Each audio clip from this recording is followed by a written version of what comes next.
ভারত বাংলাদেশ যৌথ নদী কমিশনের বৈঠক আজ ৩ দিন ব্যাপী এই বৈঠকে গুরুত্ব পাচ্ছে গঙ্গার পানি বণ্টন চুক্তির নবায়ন। পবিত্র হজ উপলক্ষে সৌদি আরবে চলছে শেষ মুহূর্তের প্রস্তুতি। লাখো মুসল্লির পদচারণায় মুখর পবিত্র মক্কা এবং মদিনা নগরী। ঈদুল আজহার আগে পশ্চিমবঙ্গে পশু জবাইয়ে কড়াকড়ি নির্দেশনা জারি। কলকাতা হাইকোর্টে মামলা করল তৃণমূল সাংসদ। ইরানের ১৪ দফা প্রস্তাবের বিপরীতে যুক্তরাষ্ট্রের দেয়া পাল্টা প্রস্তাবগুলো বিবেচনা করছে তেহরান।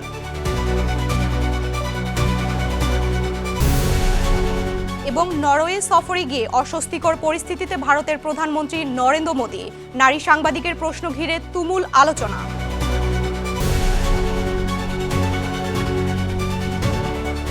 বিশ্বজুড়ে ঘটে যাওয়া দিনের গুরুত্বপূর্ণ ঘটনাবলী নিয়ে আরটিভির নিয়মিত আয়োজন সারাদিনের বিশ্বে আপনাদের সঙ্গে আছি আমি সুমা ইসলাম। ভারত বাংলাদেশ যৌথ নদী কমিশনের ৯০তম বৈঠক আজ থেকে পশ্চিমবঙ্গের কলকাতা শহরে শুরু হচ্ছে। ৩ দিন ব্যাপী এই বৈঠকে গঙ্গার পানি বণ্টন চুক্তির পুনর্নবীকরণ ইস্যু গুরুত্ব পাচ্ছে। ১৯৯৬ সালে স্বাক্ষরিত ৩০ বছর মেয়াদী চুক্তির মেয়াদ চলতি বছরের ৩১ ডিসেম্বর শেষ হচ্ছে। বৈঠকে অংশ নিতে বাংলাদেশের ৬ সদস্যের প্রতিনিধি দল ইতিমধ্যে কলকাতায় পৌঁছেছে। বৈঠকের শুরুতেই প্রতিনিধি দল ফারাক্কা ব্যারেজ এলাকায় গঙ্গার পানি প্রবাহ পরিমাপ করবে। এরপর দুই দেশের কর্মকর্তারা মূল বৈঠকে বসবেন। পবিত্র হজ উপলক্ষে সৌদি আরবে চলছে শেষ মুহূর্তের প্রস্তুতি। লাখো মুসল্লির পদচারণায় মুখর হচ্ছে পবিত্র মক্কা এবং মদিনা নগরী।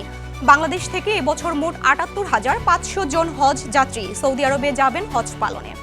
বাংলাদেশ হজ মিশনের সার্বিক প্রস্তুতি দেখতে ইতিমধ্যেই মক্কায় পৌঁছেছেন ধর্মমন্ত্রী। এদিকে আবারও বাংলা সহ ৫০ ভাষায় প্রকাশ করা হবে পবিত্র হজের খুতবা। সৌদি আরবের জেদ্দা প্রতিনিধি হানিস সরকার উজ্জ্বলের পাঠানো তথ্য ছবিতে আরও জানাচ্ছেন ইমরুল হাসান। বিশ্বের বিভিন্ন দেশ থেকে আগত লাখো মুসল্লির আগমনে মুখর হয়ে উঠেছে মক্কা ও মদিনা। প্রাথমিক তথ্য মতে ২১ মে পর্যন্ত বাংলাদেশ থেকে সৌদি আরবে পৌঁছেছেন ৭৪,৭৩২ জন হজযাত্রী। এখন পর্যন্ত মোট ১৭৭টি ফ্লাইট পরিচালিত হয়েছে।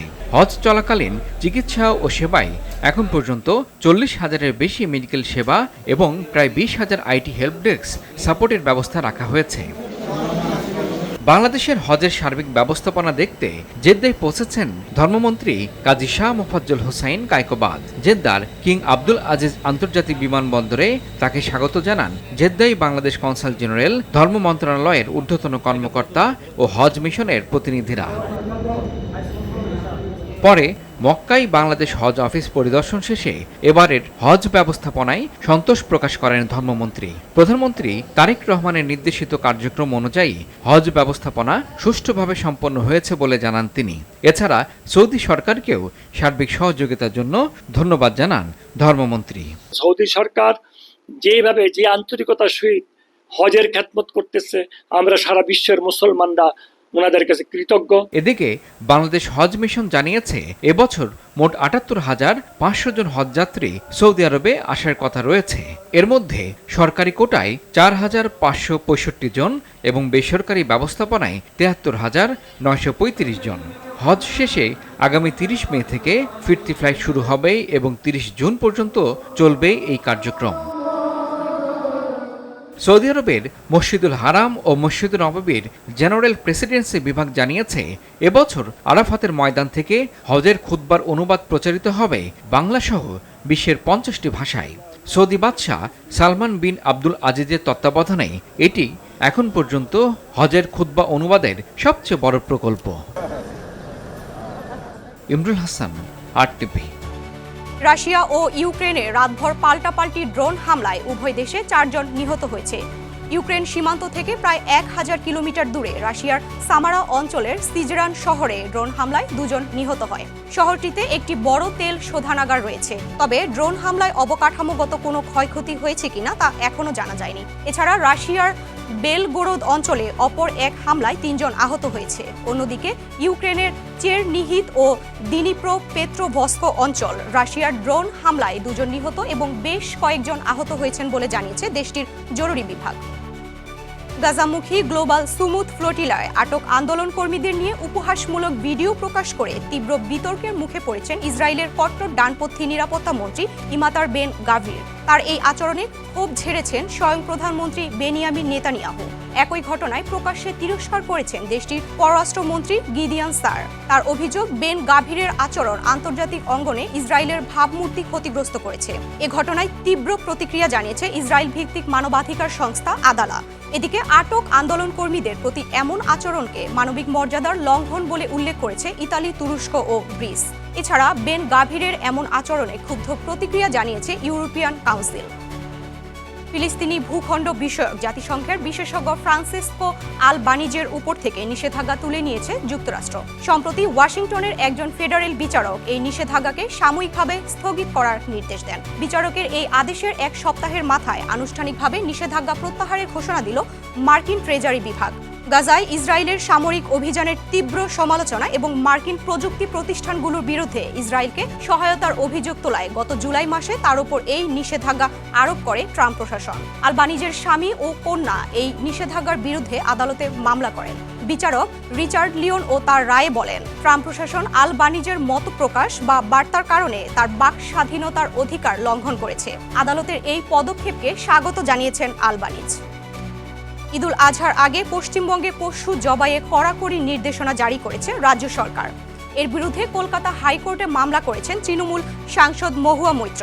তার দাবি, এই সিদ্ধান্ত ধর্মীয় রীতিতে বাধা দিচ্ছে এবং গ্রামীণ অর্থনীতির ক্ষতি করছে। অন্যদিকে সাম্প্রদায়িক সম্প্রীতি নষ্টের অভিযোগে মহুয়ার বিরুদ্ধে মামলা করেছে বিজেপি। অঙ্কুর মণ্ডলের রিপোর্ট, বিস্তারিত জানাচ্ছেন সামিউল শিহাব। ঈদুল আজহার আগে পশ্চিমবঙ্গে পশু জবাই নিয়ে রাজ্য সরকারের নতুন কড়াকড়িকে ঘিরে শুরু হয়েছে রাজনৈতিক ও আইনি বিতর্ক। নির্দেশিকাকে চ্যালেঞ্জ করে কলকাতা হাইকোর্টে মামলা করেছেন তৃণমূল কংগ্রেসের এমপি মহুয়া মৈত্র। তার দাবি, এই সিদ্ধান্ত ধর্মীয় রীতি পালনে বাধা তৈরি করছে এবং গ্রামীণ অর্থনীতিতে নেতিবাচক প্রভাব ফেলছে। 13 মে জারি করা নির্দেশিকায় পশ্চিমবঙ্গ সরকার জানায়, গরু, ষাঁড়, বলদ, বাছুর ও মহিষ জবাইয়ের আগে বাধ্যতামূলকভাবে পশুর ফিটনেস সার্টিফিকেট নিতে হবে। এছাড়া নির্দিষ্ট বয়স ও শারীরিক অবস্থার বাইরে কোনো পশু কেনাবেচাও করা যাবে না। এই নির্দেশিকার বিরুদ্ধে বুধবার কলকাতা হাইকোর্টে মামলা করেন মহুয়া মিত্র সহ কয়েকজন তৃণমূল নেতা। আদালতে উপস্থিত থেকে মামলার পক্ষে সওয়াল করেন তিনি। আবেদনকারীদের দাবি, এই কড়াকড়ি কোরবানির ধর্মীয় রীতিনীতিতে হস্তক্ষেপ করছে। মামলাকারীরা আরও অভিযোগ করেন, নতুন নিয়মের কারণে গবাদি পশু পালন ও বিক্রির সঙ্গে জড়িত গ্রামীণ ও নিম্ন আয়ের মানুষ বড় ধরনের আর্থিক ক্ষতির মুখে পড়বেন। ইতোমধ্যেই বিভিন্ন পশুর হাটে বেচাকেনা কমে যাওয়ার অভিযোগ উঠেছে। তবে মামলার কপি রাজ্য ও কেন্দ্র সরকারের কাছে না পাঠানোয় শুনানি স্থগিত করে আদালত। এদিকে মহুয়া মিত্রের বিরুদ্ধে নদিয়ায় করিমপুর থানায় অভিযোগ দায়ের করেছে বিজেপি। অভিযোগে বলা হয়েছে, তার সামাজিক যোগাযোগ মাধ্যমের বক্তব্য সাম্প্রদায়িক সম্প্রীতি নষ্ট করতে পারে। যদিও মহুয়ার দাবি, এই সিদ্ধান্তে ক্ষতিগ্রস্ত হচ্ছেন সব ধর্মের সাধারণ গরিব মানুষ। ঈদের আগে পশ্চিমবঙ্গে পশু বেচাকেনা ও জবাই নিয়ে তৈরি হওয়া এই বিতর্ক এখন আদালত থেকে রাজনৈতিক অঙ্গন সবখানেই আলোচনার কেন্দ্রবিন্দুতে। সামিউল শিহাব, RTV। ইরানের 14 দফা প্রস্তাবের বিপরীতে যুক্তরাষ্ট্রের দেয়া পাল্টা প্রস্তাবগুলো বিবেচনা করছে তেহরান। বৃহস্পতিবার ইরানের পররাষ্ট্র মন্ত্রণালয়ের মুখপাত্র ইসমাইল বাঘাই বলেছেন, পাকিস্তানের মধ্যস্থতায় ওয়াশিংটনের সঙ্গে তেহরানের বার্তা আদান প্রদান চালু রয়েছে এবং মার্কিন অনুরোধগুলো খতিয়ে দেখছেন তারা। ইরানের প্রেসিডেন্ট মাসুদ পেজিশকিয়ানও বলেছেন, তেহরানের পক্ষ থেকে কূটনৈতিক সমাধানের সব পথ খোলা রয়েছে। অন্যদিকে ইরান শান্তি চুক্তিতে সঠিক সমাধান পেতে আরও কয়েকদিন অপেক্ষা করতে রাজি রয়েছেন মার্কিন প্রেসিডেন্ট ডোনাল্ড ট্রাম্প। বিস্তারিত সামিউল শিহাবের রিপোর্টে। যুক্তরাষ্ট্র ও ইরানের মধ্যকার যুদ্ধবিরতির 6 সপ্তাহ পার হলেও স্থবির হয়ে পড়েছে শান্তি আলোচনা। তবে ইরানের দেওয়া প্রস্তাবের বিপরীতে যুক্তরাষ্ট্রের পাল্টা প্রস্তাবগুলো বিবেচনা করছে তেহরান। ইরানের পররাষ্ট্র মন্ত্রণালয়ের মুখপাত্র ইসমাইল বাঘাই বলেছেন, পাকিস্তানের মধ্যস্থতায় ওয়াশিংটনের সঙ্গে তেহরানের বার্তা আদান প্রদান চালু রয়েছে এবং মার্কিন অনুরোধগুলো খতিয়ে দেখছেন তারা। মার্কিন প্রেসিডেন্ট ডোনাল্ড ট্রাম্প হুঁশিয়ারি দিয়েছেন, শান্তি চুক্তিতে না এলে ইরানে পুনরায় সামরিক হামলা চালাতে প্রস্তুত ওয়াশিংটন। তবে তেহরানের পক্ষ থেকে ভালো ও সঠিক জবাব পেতে আরও কয়েকদিন ধৈর্য ধরতে রাজি হয়েছেন তিনি। There's not a lost control. رسیدگی به مناطق آسیب دیده از جنگ ইরানের প্রেসিডেন্ট মাসুদ পেজেশকিয়ান বলেছেন, শান্তি চুক্তিতে পৌঁছাতে তেহরানের পক্ষ থেকে কূটনৈতিক সমাধানের সব পথ খোলা রয়েছে। তবে বল প্রয়োগ করে ইরানকে কোনোভাবেই আত্মসমর্পণ করানো যাবে না বলেও স্পষ্ট করেন তিনি। এদিকে পার্সিয়ান গালফ স্টেট অথরিটি গঠন করে পুরো হরমুজ এলাকার নিয়ন্ত্রণ নিয়েছে ইরান। দেশটির বিপ্লবী গার্ড বাহিনী দ্বীপভিত্তিক চেকপয়েন্ট তৈরি করে তীব্র নজরদারি ও তল্লাশি চালাচ্ছে। ফলে হরমুজ পার হতে যেখানে সাধারণত 5 ঘন্টা লাগতো, সেখানে এখন সময় লাগছে প্রায় 2 দিন। এর মধ্যেই বুধবার 6 লক্ষ ব্যারেল তেল নিয়ে প্রণালীটি পার হয়েছে 2 চীনা ও 1 দক্ষিণ কোরিয়ান জাহাজ। আরেকদিকে বৈশ্বিক জ্বালানি সরবরাহের গুরুত্বপূর্ণ ও ঝুঁকিপূর্ণ রুট হরমুজ প্রণালীর ওপর নির্ভরতা কমাতে বড় অগ্রগতি অর্জন করেছে সংযুক্ত আরব আমিরাত। দেশটির পশ্চিম উপকূল থেকে পূর্ব উপকূল পর্যন্ত নির্মাণাধীন নতুন কৌশলগত তেল পাইপলাইন প্রকল্পের প্রায় 50% কাজ শেষ হয়েছে। আটলান্টিক কাউন্সিল আয়োজিত এক লাইভ স্ট্রিম অনুষ্ঠানে আমিরাতের শিল্প ও উন্নত প্রযুক্তি মন্ত্রী ডক্টর সুলতান আহমেদ আল জাবের জানান, নির্ধারিত সময়ের আগেই প্রকল্পটির কাজ শেষ করার লক্ষ্য নিয়ে আগাচ্ছে আরব আমিরাত। সামিউল শিহাব, আরটিভি।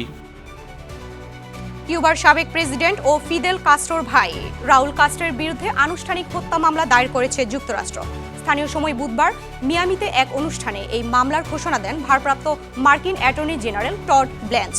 মামলার অভিযোগ জানানো হয় 1996 সালে বিমান ভূপাতিত করে 4 মার্কিন নাগরিক হত্যার অভিযোগে রাউল কাস্ট্রো ও 5 ফাইটার পাইলটের বিরুদ্ধে ফৌজদারি মামলা দায়ের করা হয়েছে। কিউবার নির্বাসিত সংগঠন ব্রাদার্স টু দ্য রেস্কিউ এর 2টি বিমান আন্তর্জাতিক আকাশসীমায় গুলি করে নামানোর ঘটনায় তৎকালীন প্রতিরক্ষা মন্ত্রী রাউলের বিরুদ্ধে এই অভিযোগ আনা হয়। অন্যদিকে কিউবার বর্তমান প্রেসিডেন্ট মিগুয়েল দিয়াজ কানেল এই অভিযোগকে রাজনৈতিক চাল ও ভিত্তিহীন বলে প্রত্যাখ্যান করেছেন। ভাঙা আঙুলেও গোলবার সামলিয়ে অ্যাস্টন ভিলার 30 বছরের শিরোপা আক্ষেপ ঘুচালো এমিলিয়ানো মার্টিনেজ। ইস্তাম্বুলে ফ্রাইবুর্গকে উড়িয়ে দিয়ে ইউরোপা লিগ শিরোপা জিতেছে ইংলিশ ক্লাব অ্যাস্টন ভিলা। তবে বিশ্বকাপের আগে তার এই চোটে চিন্তার ভাঁজ পড়েছে আর্জেন্টাইন সমর্থকদের কপালে। বিস্তারিত কাজী মাহিম হাসানের রিপোর্টে। প্রায় 30 বছর ধরে মেজর কোনো ট্রফি জেতেনি ভিলা। 1996 সালে জিতেছিল কারাবো কাপের ট্রফি, আর শেষ ইউরোপা কাপ ট্রফিটি জিতেছিল 1982 সালে। তবে ইস্তাম্বুলের তুপ্রাস স্টেডিয়াম ছিল অ্যাস্টন ভিলার ইতিহাস গড়ার রাত। ইউরোপা লিগ ফাইনালে জার্মান ক্লাব ফ্রাইবুর্গকে 3-0 গোলে হারিয়ে প্রায় 44 বছর পর ইউরোপা লিগ শিরোপা জিতল উনাই এমেরির দল। সবাই যখন শিরোপা জয়ের উন্মাদনায় মেতে উঠেছিল, ঠিক তখনই জানা গেল আরও এক অবিশ্বাস্য গল্প। সংবাদ মাধ্যম ESPN জানায়, ফাইনাল শুরুর আগে ওয়ার্ম আপের সময় হাতের আঙুল ভেঙে গিয়েছিল ভিলার আর্জেন্টাইন গোলরক্ষক এমিলিয়ানো মার্টিনেজের। কিছুক্ষণ মাঠের বাইরে থাকলেও চিকিৎসকদের সহায়তায় শেষ পর্যন্ত নেমে পড়েন মাঠে, আর সেই ভাঙা আঙুল নিয়েই করেন একের পর এক গুরুত্বপূর্ণ সেভ। ক্লিন শিট ধরে রেখে দলের জয়ে রাখেন বড় ভূমিকা। আজ আমরা যা অর্জন করেছি সেটা সত্যি অসাধারণ। ম্যাচের আগে ওয়ার্ম আপে আমার আঙ্গুল ভেঙে যায়। জীবনে আগে কখনো এমন হয়নি। বল ধরতে গেলেই আঙ্গুলটা অন্যদিকে সরে যাচ্ছিল, কিন্তু আমি এটাকে খারাপ কিছু হিসেবে দেখিনি। ফুটবলে এইসব পরিস্থিতির মধ্যে দিয়ে যেতে হয়। এই শিরোপার মধ্য দিয়ে ফাইনালে নিজের শতভাগ জয়ের রেকর্ড ধরে রাখলেন মার্টিনেজ। এখন পর্যন্ত তার ক্যারিয়ারে খেলা 7টি ফাইনালের প্রতিটিতেই জিতেছেন তিনি। 2020 সালে আর্সেনালের হয়ে শুরু হয়েছিল সেই জয়যাত্রা। এরপর আর্জেন্টিনার হয়ে জিতেছে একের পর এক শিরোপা। তার এই চোট নিয়ে আর্জেন্টাইন সমর্থকদের দুশ্চিন্তার শেষ নেই। তবে আর্জেন্টাইন সংবাদ মাধ্যম TYC স্পোর্টস জানিয়েছে, তার এই চোট তেমন গুরুতর নয় এবং আর্জেন্টিনা দলের সাথে আসন্ন 2026 বিশ্বকাপের জন্য তার প্রস্তুতিতে কোনো সমস্যা হবে না। কাজী মাহিম হাসান, RTV। নরওয়ে সফরে গিয়ে অস্বস্তিকর পরিস্থিতিতে পড়েছেন ভারতের প্রধানমন্ত্রী নরেন্দ্র মোদী। কেন তিনি সাংবাদিকদের প্রশ্ন এড়িয়ে যান? এক নারী সাংবাদিকের এমন প্রশ্ন ঘিরে শুরু হয়েছে তুমুল আলোচনা। ঘটনাটি এখন সোশ্যাল মিডিয়া থেকে আন্তর্জাতিক রাজনৈতিক অঙ্গনেও ব্যাপক বিতর্কের জন্ম দিয়েছে। অঙ্কুর মণ্ডলের রিপোর্ট, বিস্তারিত জানাচ্ছেন Samiul Shihab.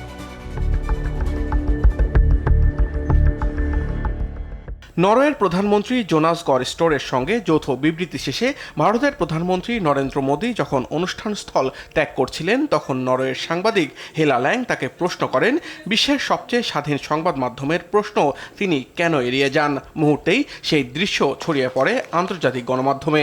Prime Minister Modi, why don't you take some questions from the freest press in the world?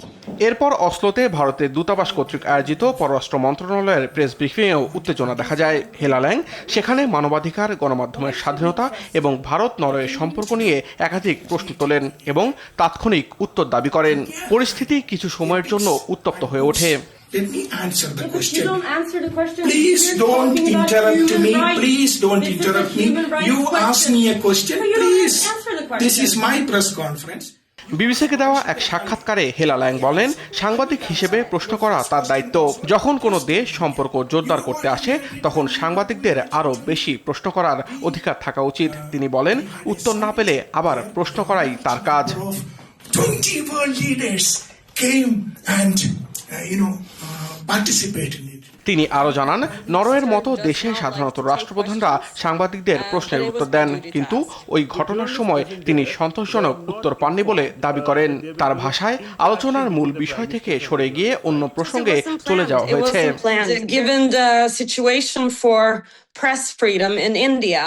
এই ঘটনাকে ঘিরে ভারতের রাজনৈতিক মহলেও শুরু হয়েছে আলোচনা ও বিতর্ক। প্রধানমন্ত্রী মোদীর সাংবাদিকদের প্রশ্ন এড়িয়ে যাওয়ার বিষয়টি তুলে ধরছে বিরোধীরা। অন্যদিকে সরকারপন্থীরা এটিকে কূটনৈতিক প্রোটোকল ও অপ্রাসঙ্গিক বিতর্ক বলে মন্তব্য করছে।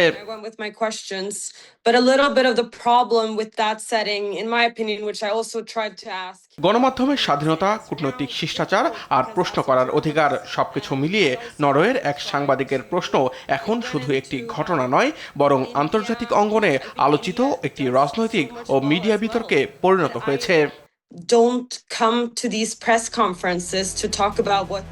সামিউল শিহাব, আরটিভি। আর এরই সাথে শেষ করছি সারাদিনের বিশ্ব। আরটিভির সাথে সংযুক্ত থাকুন, মতামত জানান আরটিভির সামাজিক যোগাযোগ মাধ্যমগুলোতে।